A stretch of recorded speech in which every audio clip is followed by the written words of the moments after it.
Hello friends, स्वागत है आप सभी का एक बार फिर आपके अपने YouTube channel GK Prince academy पर। तो फ्रेंड्स, आज हम डिस्कस करेंगे यूपीएसआई के प्रैक्टिस सेट का हिंदी प्रैक्टिस सेट, सामान्य हिंदी का 40 क्वेश्चन का इसमें हम प्रैक्टिस सेट करेंगे। ठीक है, टोटल अगर देखें तो आपके सिलेबस के अनुसार 40 क्वेश्चन पूछा जाना है यूपीएसआई एग्जाम में। तो यहाँ पे हम देख रहे थे आज ये 7वां प्रैक्टिस सेट होगा, इसके पहले 6 हो चुका है। तो जिन लोगों ने वो वीडियो नहीं देखा है, चैनल पर जाइए, आपको वहाँ से मिल जाएगा। ठीक है, इसका प्लेलिस्ट भी बना दिया है, तो वहाँ से आप एक साथ देख सकते हैं। और आज हम 7वां स्टार्ट करेंगे और चलिए शुरुआत करते हैं। और स्टार्ट करने से पहले आप लोग भी अपने आप को परखिएगा, लास्ट में कमेंट करके बताइएगा 40 में से कितने क्वेश्चन जो है आपके सही गए। ठीक है, चलिए पहला क्वेश्चन लेंगे। इस तरीके से दिया गया स्टार्ट करने से पहले, अगर आप लोग चैनल पर नए भी तो सब्सक्राइब नहीं किया तो चैनल को सब्सक्राइब करिएगा। पहला क्वेश्चन है, का वर्ग में घोष व्यंजन वर्ण कितने हैं। ठीक है, का वर्ग जो है उसमें घोष व्यंजनों की संख्या हमें बताना है कितनी होती है। तो का वर्ग में घोष व्यंजन की संख्या है जो वो होती है 3। 3 है। कौन कौन सा है? तो गा है, घ है और अंगा है। ठीक है, इस तरीके से ये 3 वर्ण जो है ये क्या है? घोष वर्ण है, जो कि का वर्ग के अंतर्गत आते हैं। तो करेक्ट आंसर क्या है? बी ऑप्शन करेक्ट है। अगला प्रश्न है, गांधी को राष्ट्रपिता कहा गया है, वाक्य में संज्ञा किस से किस रूप में परिवर्तित हो रही है? तो इसका आंसर क्या हो जाएगा? गांधी को राष्ट्रपिता कहा गया है, इस वाक्य में संज्ञा जो है वो व्यक्तिवाचक से भाववाचक में परिवर्तित हो रही है। तो आंसर क्या हो जाएगा?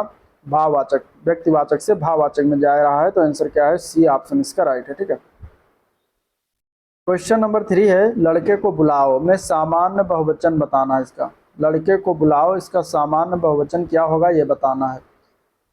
यहाँ पे अगर हम देखेंगे तो इसका बहुवचन बनाएंगे तो लड़का जो दिया गया, लड़के को बुलाओ, तो लड़के को हम क्या कर देंगे? लड़कों। तो वहां पे हो जाएगा ये बहुवचन के रूप में, तो लड़कों को बुलाओ, ये इसका सही है। सी ऑप्शन राइट हो जाएगा। ठीक है, क्वेश्चन नंबर 4 है, यह मेरी पतंग है, इसमें रेखांकित का भेद बताना है, जो कि मेरी है। मेरी क्या है? मेरी के बारे में बताना, यहाँ पे रेखांकित किया हुआ है। मेरी क्या है? तो मेरी में अगर हम देखें तो इसमें क्या है? निश्चयवाचक के सर्वनाम के अंतर्गत आएगा। आंसर यहाँ ए ऑप्शन सही हो जाएगा। ठीक है, मेरी क्या है? निश्चयवाचक सर्वनाम होता है। क्यों? क्योंकि जब दूर अथवा समीप की वस्तुओं का निश्चय पूर्वक बोध कराया जाता है तो वहां पे निश्चयवाचक सर्वनाम होता है। ठीक है, और इसमें दिया गया अनिश्चयवाचक सर्वनाम, ये क्या है? तो ये क्या होता है कि किसी निश्चित वस्तु अथवा व्यक्ति का बोध नहीं कराते, वो अनिश्चय होते, जैसे कि कोई, कुछ, ये सभी अनिश्चयवाचक सर्वनाम होता है। ठीक है, निजवाचक सर्वनाम की बात करेंगे तो उसमें आ जाता है निज, आप, अपने आप, खुद, स्वयं, ये सभी निजवाचक हो जाता है। प्रश्नवाचक में कहाँ, कौन, कैसे, किसने, किससे, ये सभी प्रश्नवाचक सर्वनाम हो जाते हैं। चलिए, शायद आज आप ज्यादा खाना खाए हैं, इस वाक्य में ज्यादा किस प्रकार का विशेषण है ये बताना है। ठीक है, ज्यादा की अगर बात करते हैं तो कौन से विशेषण के अंतर्गत आता है? तो ये आता है परिमाणवाचक विशेषण। आंसर यहाँ पे क्या हो जाएगा? बी ऑप्शन राइट हो जाएगा, परिमाणवाचक विशेषण। परिमाणवाचक विशेषण जहाँ कहाँ पर होता है? जहाँ पे परिमाण का बोध हो, जैसे कि कम, ज्यादा, सामान्य, मात्रा, ये सभी क्या है? ये सब ये आपके परिमाणवाचक विशेषण के अंतर्गत आते हैं। ठीक है, चलिए, करुणामय शब्द में कौन सा प्रत्यय है? करुणामय शब्द में प्रत्यय की बात करेंगे तो यहाँ पे मय प्रत्यय हो जाएगा। आंसर क्या है? यहाँ पे ए पर राइट है। अगले प्रश्न की तरफ चलेंगे, स्थावर का विपरीत शब्द यानी कि विलोम बताना। स्थावर का विलोम क्या होता है? तो स्थावर का विलोम क्या होता है?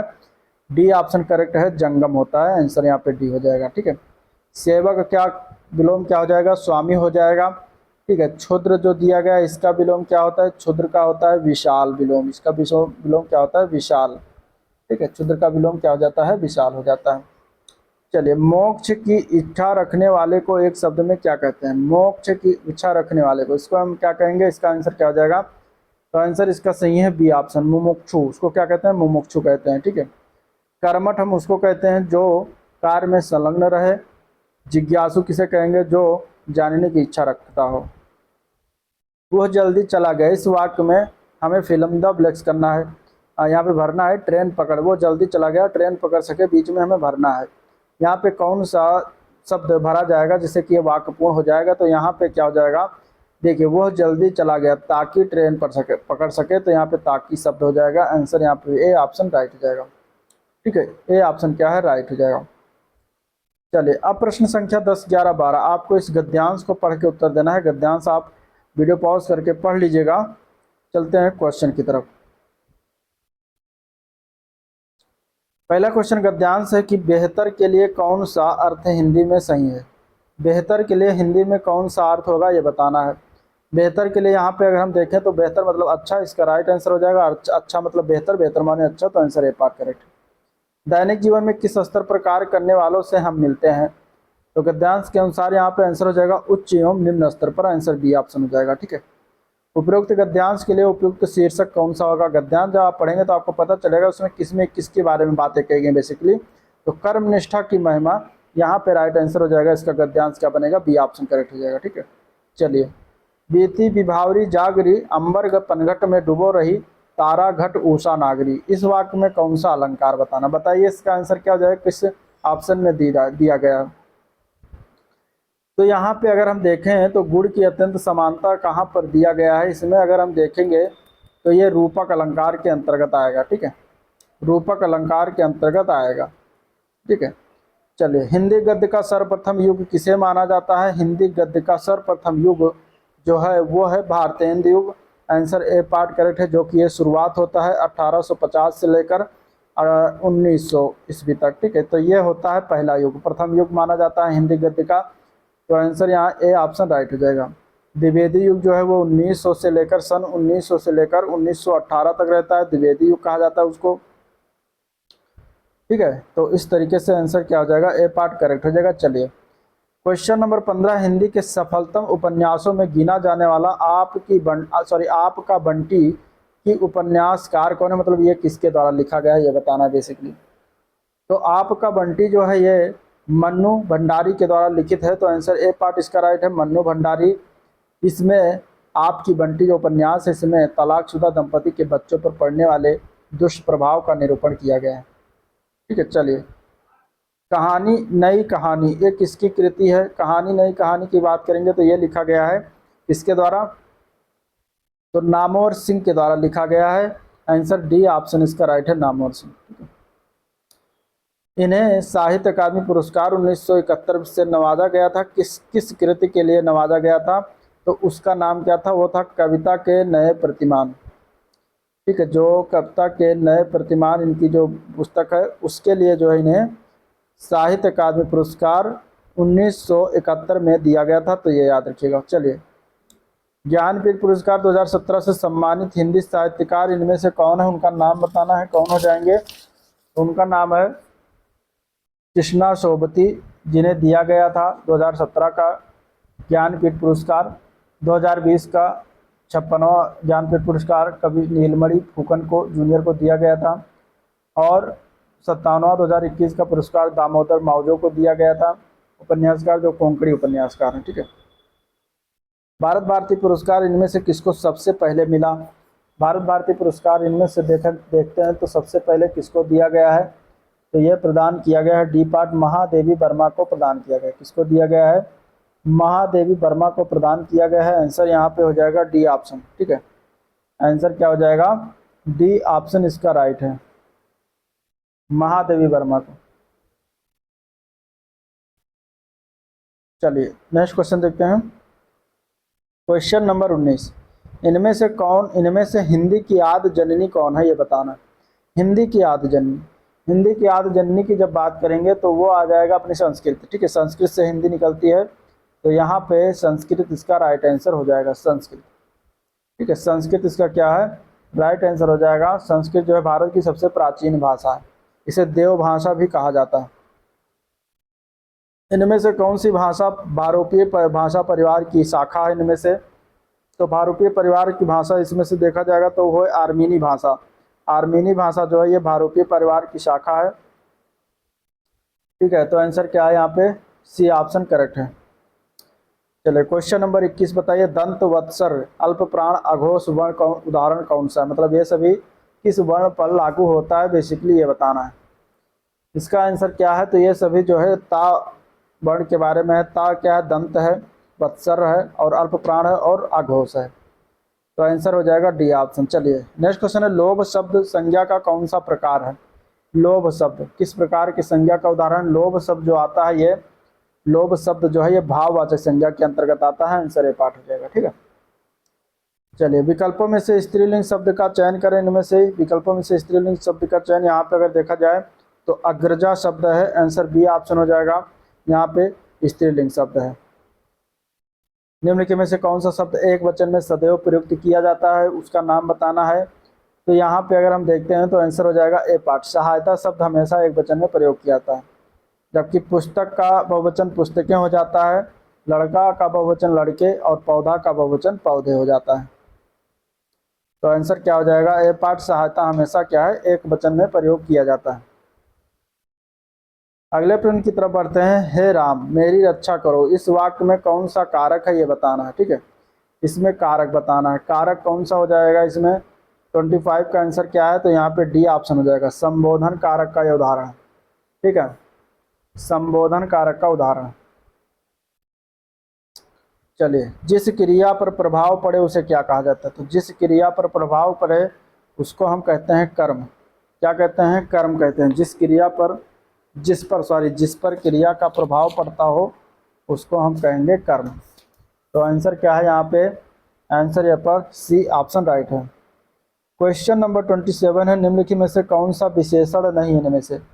यहाँ पे अगर हम देखेंगे तो नमक जो शब्द है ये विशेषण नहीं होता, ये क्या है, ये विशेष है। नमक क्या है, विशेष है। ठीक है, नमक क्या है, विशेष है। इसका विशेषण क्या हो जाता है, नमकीन।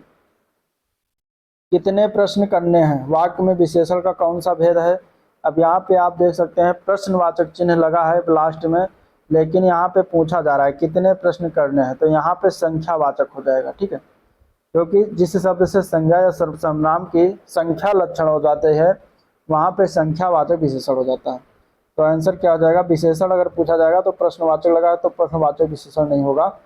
ठीक है, ये हो जाएगा कितने प्रश्न करने हैं, तो संख्यावाचक, मतलब संख्या एक तरीके पूछा रहा कितने करने हैं तो संख्यावाचक के अंतर्गत आ जाएगा। चलिए, आज दूध वाला बहुत देर से आया, इस वाक्य में बहुत किस प्रकार का विशेषण है ये बताना है। बहुत जो है यहाँ पे अगर हम देखते हैं तो ये परिमाण बता रहा है, परिमाणवाचक विशेषण हो जाएगा। ठीक है, परिमाणवाचक विशेषण हो जाएगा। बी ऑप्शन इसका बिल्कुल राइट है। चलिए, क्वेश्चन नंबर 30 है। समझदार शब्द विशेषण का कौन सा भेद है। समझदार, समझदार शब्द की अगर बात करते हैं तो यहाँ पे कौन सा भेद के अंतर्गत आता है, तो ये गुण किसी का बता रहा है तो गुणवाचक विशेषण हो जाएगा। ठीक है, जहाँ पे जिस शब्द से संज्ञा का गुण दशा भाव आदि लक्षित होता है वहाँ पे गुणवाचक विशेषण होता है। संख्यावाचक विशेषण में अगर हम देखें तो संख्यावाचक विशेषण क्या होता है, जहाँ से संज्ञा से सर्वनाम की संख्या बताते हैं वहाँ पे संख्यावाचक विशेषण हो जाएगा। ठीक है, परिमाणवाचक विशेषण जहाँ से विशेषण से जिस विशेषण से वस्तु के नाम अथवा तौल का बोध होता है वहाँ पे परिमाणवाचक, जैसे बहुत दूध, सब धन, इस तरीके से हो जाता है। ठीक है, सार्वनामिक विशेषण की बात करेंगे तो पुरुषवाचक और निजवाचक सर्वनाम के अतिरिक्त अन्य सर्वनाम जब किसी संज्ञा के पहले आते हैं तो तब वह सार्वनामिक विशेषण होते हैं। ठीक है, तब वह क्या होते हैं, सार्वनामिक विशेषण होते हैं। तो आंसर यहाँ पे डी करेक्ट है। Next question. कभी कभी मेरे दिल में ख्याल आता है, इसमें किस प्रकार का क्रिया विशेषण का प्रयोग किया गया है ये बताना है। कभी कभी मेरे दिल में ख्याल आता है, यहाँ पे अगर हम देखें तो कालवाचक क्रिया विशेषण का प्रयोग, कभी कभी काल की विशेषता बताएगा, कालवाचक क्रिया विशेषण हो जाएगा। आंसर यहाँ पे क्या है, डी ऑप्शन राइट है। चलिए, क्वेश्चन नंबर 32 है। पदार्थ शब्द का तद्भव रूप बताना क्या होगा। पदार्थ शब्द का तद्भव रूप यहाँ पे बताना है, तो यहाँ पे हो जाएगा इसका तद्भव पैदल। पैदल जो है तद्भव होता है, इसका तत्सम क्या है, पदार्थ है। ठीक है, अंगुल शब्द का तत्सम रूप क्या है, तद्भव रूप, अंगुल जो है तत्सम है, इसका तद्भव रूप क्या होता है, अंगुली होता है, उंगली इसको कहते हैं। यहाँ पे आंसर इसका डी ऑप्शन राइट है। ठीक है, चलिए, इनमें से उर्दू का उपसर्ग कौन सा है। उर्दू का उपसर्ग की बात करेंगे तो यहाँ पे देखते हैं तो अल शब्द जो दिया गया ये उर्दू का उपसर्ग है। अल, बर, अन, ये सभी क्या है, उर्दू के उपसर्ग है। ठीक है, चलिए, क्वेश्चन नंबर 35 है। कथनीय शब्द में कौन सा प्रत्यय है। कथनीय शब्द में प्रत्यय किस बात कर रहा है, कथनीय शब्द में कौन सा प्रत्यय होगा हमें ये बताना है। कथनीय शब्द में प्रत्यय की बात करेंगे तो ये प्रत्यय लगा, कथनीय, ये लास्ट में जो लगता है वो प्रत्यय होता है, तो यहाँ पे ये प्रत्यय हो जाएगा। ठीक है, चलिए, क्वेश्चन नंबर 36। स्वर संधि में किसका मेल होता है। स्वर संधि की जब बात करेंगे तो स्वर संधि में स्वरों का मेल होता है, तो आंसर ए पार्ट करेक्ट है। स्वर का जहाँ मेल हो वहाँ पे स्वर संधि होती है। ठीक है, अगला प्रश्न है सामाजिक पद को तोड़ना क्या कहा जाता है। सामाजिक पद को तोड़ने के लिए हम उसको कहते हैं समास विग्रह। क्या कहते हैं? समास विग्रह कहते हैं। तो आंसर यहाँ सी ऑप्शन राइट है। पीयूष का पर्यायवाची शब्द कौन सा होगा इसमें से? पीयूष का पर्यायवाची शब्द 38 का आंसर क्या हो जाएगा? पीयूष का पर्यायवाची शब्द अमृत होता है। सी ऑप्शन करेक्ट है। ठीक है, अमृत, अमीय, अमीय, सोम और सुधा, ये सभी क्या होते हैं? पीयूष के पर्यायवाची या अमृत के पर्यायवाची होते हैं। ठीक है, इनमें से कौन सा शब्द पानी शब्द का अर्थ नहीं है? पानी के अनेक अर्थ होते हैं, यहाँ पे पानी शब्द के अर्थ में बताना कौन सा नहीं होगा। Question number 39। तो इज्जत होता है एक पानी का एक अर्थ, पानी का एक अर्थ कांति भी होती है, पानी का एक अर्थ जल भी होता है, लेकिन हाथ नहीं होता। तो पानी का अर्थ एक हाथ नहीं होगा, बाकी कांति, जल। पानी का एक अर्थ चमक होता है, पानी का एक अर्थ लज्जा होता है। ये सभी पानी के अनेक अर्थ निकलते हैं। ठीक है, पानी का अर्थ वर्षा भी होता है। पानी का अर्थ क्या है? वर्षा भी होता है। पानी का अर्थ स्वाभिमान भी होता है। तो इसके अनेक अर्थी शब्द हैं। चलिए अगला प्रश्न है धरती और आकाश के बीच के स्थान को क्या कहते हैं? धरती और आकाश के बीच के स्थान को हम कहेंगे अंतरिक्ष। आंसर डी ऑप्शन राइट हो जाएगा। ठीक है, जहाँ पर पृथ्वी और आकाश मिलते हुए दिखाई देते हैं वहाँ पर उसको क्या कहते हैं? क्षितिज कहते हैं। तो ये था ओवरऑल वीडियो जिसको हम लोगों ने देखा। टीचर्स की अगर पसंद आया हो तो लाइक करिएगा, चैनल को सब्सक्राइब नहीं किया अभी तो सब्सक्राइब कर लीजिएगा। ठीक है, और आज का वीडियो प्रिंट करेंगे, मिलेंगे नेक्स्ट प्रैक्टिस नंबर 8 में। तब तक के लिए थैंक यू।